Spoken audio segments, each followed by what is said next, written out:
JC, halika rito. Anong ginagawa mo dito, Claudia? Gusto ko lang makita yung anak ko. Anak mo? Pagkatapos may pagtabuyan siya? Teka lang, Ma. Pa, ako po ang kumonta kay Miss Claudia. Ano?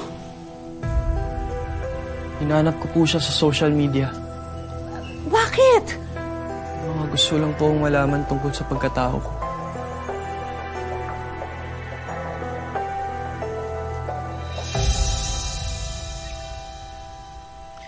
Maaga akong nabuntis ng isang lalaking may asawa na. Hindi ko alam ang gagawin ko noon kaya...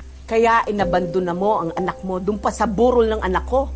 Pagkatapos, pinagtabuyan mo siya nang dinala namin siya dito sa Maka para isauli sa'yo.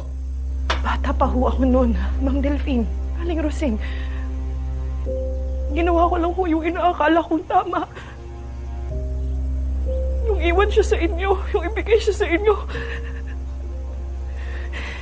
Nawalan ho kayo ng anak na mahal ninyo. Ako naman nagkaroon pero hindi ko kayang alagaan. At alam ko, hindi ko siya papabayaan kaya patawarin niyo po ako. Patawarin mo ako, JC.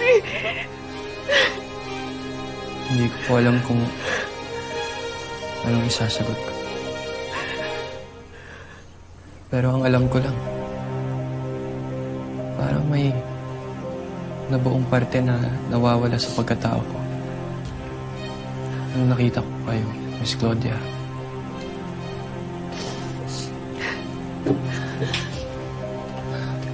Anak, tawagin mo na lang ako, Mami Claudia.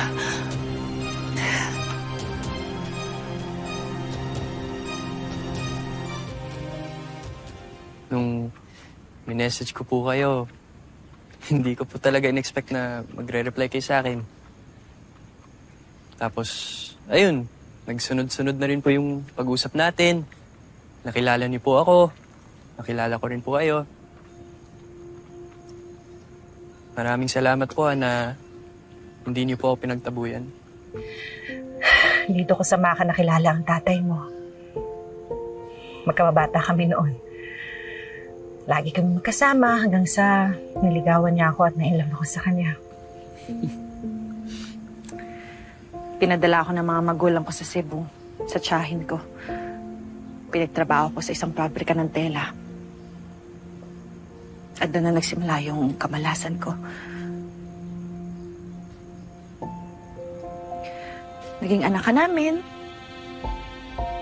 At gusto niya ipalaglag kita.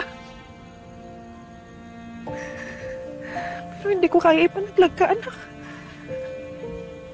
Pero alam ko, hindi ko rin kayang alagaan kang mag-isa. Kaya ibinigay kita sa mga taong alam kong kayang-kaya kang mahalin ng buong buo.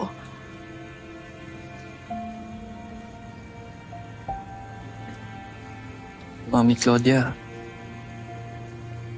worth it pa na iniwan niyo ako?